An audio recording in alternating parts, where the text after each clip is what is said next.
ആ, റെഡിമെയ്ഡ് കാപ്പിയോ? അല്ല, കടിക്കാനൊന്നുമില്ല. ബിസ്ക്കറ്റ് തരട്ടെ? എങ്കിൽ പിന്നെ കാപ്പി ഒരു മുലക്കുപ്പിയിൽ ഒഴിച്ചു കൊണ്ടുവരുന്നതാ നല്ലത്. നിന്റെ ഈ കുട്ടിക്കളി എന്നാ മാറുന്നത്?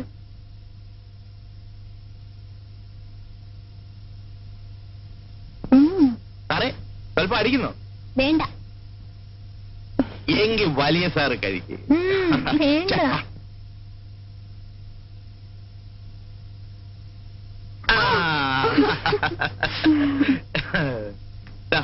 മമ്മിയുടെ കത്തുണ്ട്. മമ്മി എന്താ കത്തിലെഴുതിയിരിക്കുന്നത്? രമണി നന്നായി പഠിക്കുന്നുണ്ടോ, ഞാൻ പഠിപ്പിക്കുന്നുണ്ടോ എന്നെല്ലാം എഴുതി കൊടുക്കും. ഞാൻ ഇന്ന് തന്നെ മറുപടി എഴുതും. എന്താ? രണ്ടെണ്ണവും പഠിക്കുന്നില്ല, ഒന്ന പോലെ വളരുന്നുണ്ട്. രമണിക്കാണെങ്കിൽ കണ്ണിൽ കാണുന്ന ചവറ് നോവലുകളാണ് വേണ്ടത്. അതുകൊണ്ട് എത്രയും പെട്ടെന്ന് ഞാൻ പറയണമല്ലേ, ഇത്ര ചെറുപ്പത്തിനെ അത് കേട്ട് സൂഹിക്കണം. ഡാഡിക്കും മമ്മിക്കും നമ്മളെ ഇഷ്ടമേ അല്ല. അവർക്ക് ഇങ്ങോട്ട് വന്നാലെന്താ? അവരവിടെ കഴിയുന്നതേ സമ്പാദിക്കാനാ. അവരൊന്നും ഇങ്ങോട്ട് വന്ന് കിട്ടിയാൽ മതിയായിരുന്നു. ഈ തേങ്ങയുടെയും പിണ്ണാക്കിന്റെയും കണക്കെടുത്ത് നിർത്താമല്ലോ. ചന്ദ്രേട്ടനും ഞങ്ങളെ കൊണ്ട് ബുദ്ധിമുട്ടായോ? ആഹാ, മോള് പ്രായത്തിനൊത്ത ചോദ്യങ്ങൾ ചോദിച്ചാൽ മതി. ഇരുന്ന് പഠിക്കേ.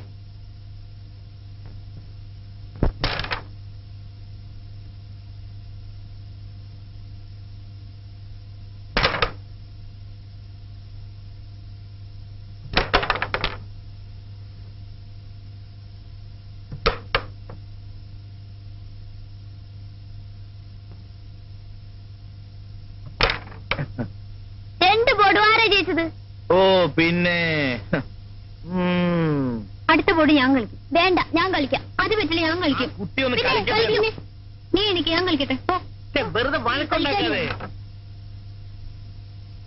അടുത്ത ചാമ്പ്യൻ വന്നിരിക്കും. കഴിഞ്ഞ ബോർഡ് ഞാൻ തോറ്റു കൊടുത്തതാ. കുട്ടിയല്ലേ, കളി പഠിക്കട്ടെ എന്ന് വെച്ചു. എന്നാ നോക്കാം. നോക്ക് എന്നും വേണ്ട, തോറ്റത് തന്നെ. ഇതെന്നും പറയുന്നതല്ലേ? ആഹാ, എന്നാ ഇപ്പൊ കാണിച്ചു തരാം.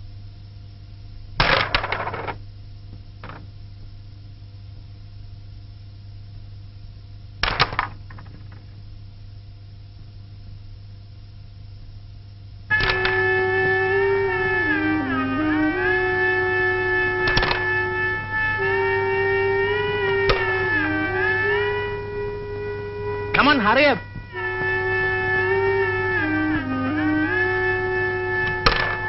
ഇതെന്ന് പഠിച്ചു.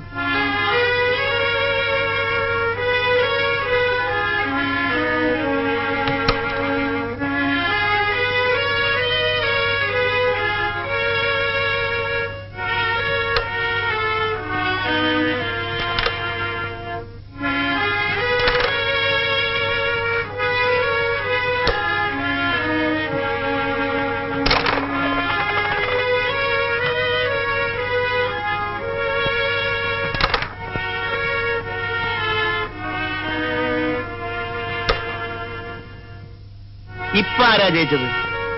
വിളിക്കുക കാന്താരിയെ.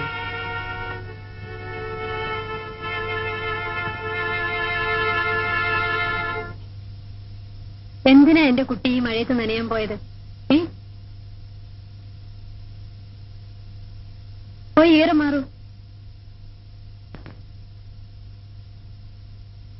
അക്കാലത്ത് അവൾ വരച്ച മറ്റൊരു ചിത്രമായിരുന്നു ഋതുമതിയായ പെൺകുട്ടി. ഒരു പുൽപ്പായിൽ ഒരു പെൺകുട്ടി ഇരിക്കും.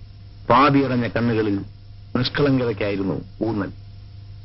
പക്ഷെ ചുണ്ടുകളുടെ കോണിൽ പതിയിരിക്കുന്ന നാണത്തിൽ പൊതിഞ്ഞ ചിരിയിൽ ഞാനും ഒരു പെണ്ണായി എന്ന ഭാവം. കറുത്ത കരയുള്ള മുണ്ടും കറുത്ത പുള്ളികളുള്ള ഇറക്കം കുറഞ്ഞ ജാക്കറ്റും, മാറിൽ കൂമ്പുന്ന യുവത്വം, കവിളുകളുടെ അന്ത്യത്തുടുപ്പിൽ നേർത്ത വിളർച്ച വ്യക്തമാക്കി. അവൾ ഉറക്കമായെന്ന് തോന്നുന്നു. കഴിഞ്ഞ അരമണിക്കൂറായി ഒന്ന് തിരിയാൻ പോലും കഴിയാതെ ഇവിടെ ഇരിക്കുന്ന എനിക്ക് ഇപ്പൊ രക്ഷപ്പെടാൻ തോന്നുന്നു. ഒച്ചയുണ്ടാക്കാതെ പുറത്തിറങ്ങുകയാണ് വേണ്ടത്.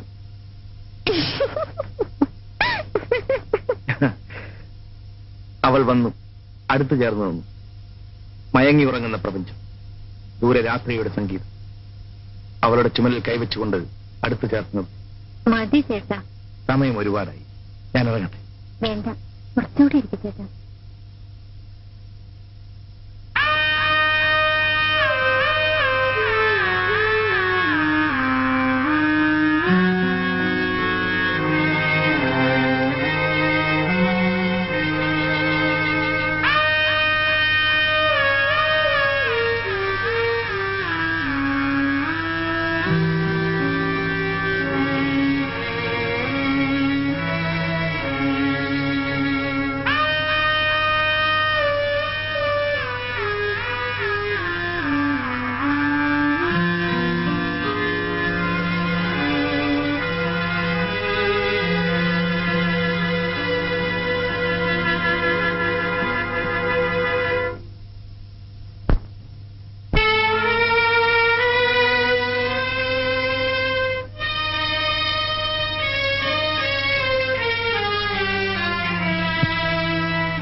നീ പോയി വല്ലതും പഠിച്ചു രമണി.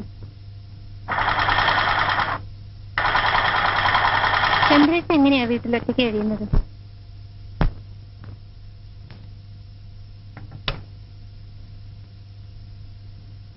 ചന്ദ്രേട്ടൻ എന്താ ഇനിയും കല്യാണം കഴിക്കാത്തത്? ആർക്കറിയാം. വല്യമാനും വല്യമ്മച്ചും മരിച്ചപ്പോ മുതൽ അവൻ ഇങ്ങനെ താന്തോന്നിയായി നടക്കാൻ തുടങ്ങിയത്. നീ എന്തിനാ ഇപ്പൊ ഇതൊക്കെ അറിയുന്നത്? എഴുന്നേറ്റ് പോയി വല്ലതും പഠിക്കു വച്ചേ.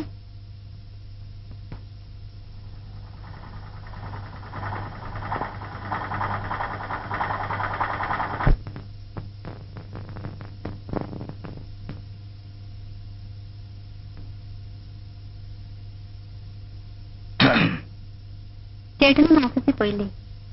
എന്നും ഓഫീസിൽ പോയിട്ട് എന്താ ഒരു സുഖം? അല്ല, അപ്പച്ചേ പോരും. വൈകുന്നേരം ആവുന്നാ പറഞ്ഞത്.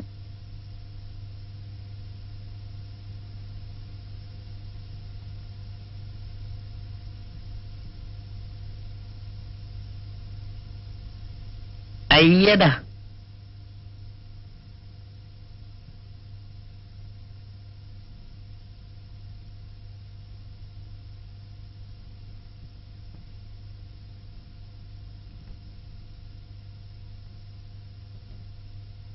delta d1 delta d1 by d2 plus delta d3 by d4 is equal to delta